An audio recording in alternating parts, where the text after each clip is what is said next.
there, I'm Syama, CEO of Scaling Retail, and I'm coming to you from Vegas. And guess what, guys? One of the biggest topics on everyone's mouths today isn't just what they're buying for next season or what they're buying for in season, but honestly, it's supply chain management. Now, we've done a lot of videos on supply chain management, and so this one's going to be an update in terms of what to expect and what we're looking forward to within the next year. Now, you may have been hearing, and I'm not sure exactly when this is going to go to air, but there have been huge strikes when we think about the Canadian borders when it comes to truckers. We're also this June, July, going to be expecting to see some strikes across the West Coast ports. Now, what does that mean? Well, obviously over the last couple years, and certainly within the last 18 months or so, there have been huge delays in international exports, whether that is things that are taking forever at the ports in order to get over to the truckers, or even things where the truckers are now backlogged because of outbreaks of COVID, where there just really isn't enough labor to be able to provide the services to get products to those distribution centers and to those warehouses. So we're still in the middle of seeing a tremendous amount of flux, right? When it comes to the cost of shipping something over, it used to be about $2,000 a crate. Now it's up to $20,000, which is actually such a high incremental cost that now consumers are going to have to start to pay for that incremental cost because brands are not able to shoulder that all on their own. After a very rocky COVID few years, brands right now are suffering quite a bit when it comes to how to do predictable supply chain management or even predictable sales. So what should we be anticipating? Well, a lot of brands right now are going to be focusing and have been focusing on nearshoring. So what does that mean? That means that if I'm based somewhere in the United States, maybe before I was producing in China, maybe because of the issues around supply chain and shipping, I might now be looking at relocating my production to maybe Mexico, right? Or maybe one of the countries in the NAFTA agreement. Why? Because I'm going to have a much easier time getting that product into my distribution center and into the hands of my retailers. Now, that's another big thing to consider. Many of the retailers right now are having to deal with very low access to inventory. I was over at the Off-Price show here in Vegas. What was so exciting about that show was there were so many brands that had product available today. And guess what? One of the brands we spoke to sold out of 25% of their inventory within day one. And guys, it's a 4-day show. That's kind of wild.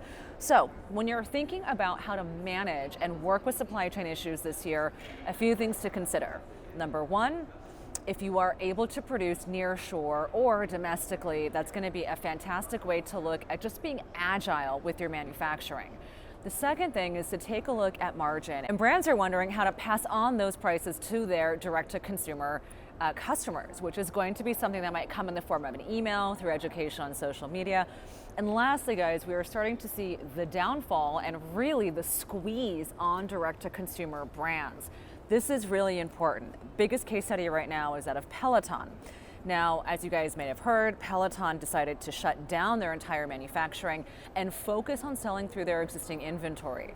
This is a very, very smart and strategic move. Now, obviously, they are an item-driven product, right? They have one key item. They created a lot of that product. Their stock prices went through the roof during the pandemic. And all of a sudden, they started to notice, oh my gosh, is this inventory, is the demand going to be able to sustain? In a very smart strategic move, shut down manufacturing in order to say, hey, we need to move through our existing supply. Now, shortly thereafter, they ended up doing a huge amount of layoffs of 2,800 staff.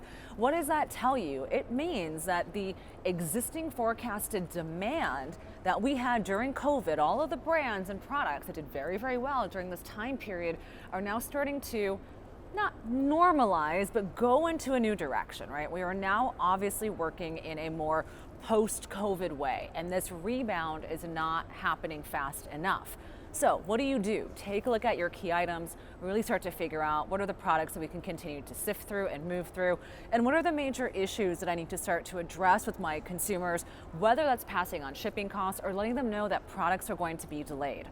Now, lastly, it's all about relationships. Working closely with your warehouse, working closely with retailers, working closely with manufacturers, and communicating to consumers are ultimately going to be the way that you're going to win in retail over the longer term, right? Things are starting to normalize. Everyone's getting a little bit more concerned about how we're looking at the stock market, right? When are these bubbles going to eventually pop, the housing market. So be agile and be nimble and take a look at your business from a very, very short-sighted perspective, right? Obviously we have longer tail, you're in the game, but short term, right? What are you gonna do today to impact your business tomorrow? How do you provide relationships and security while being very agile and nimble? All right, guys, if you need help, which I'm sure you do, send me an email at hello@scalingretail.com.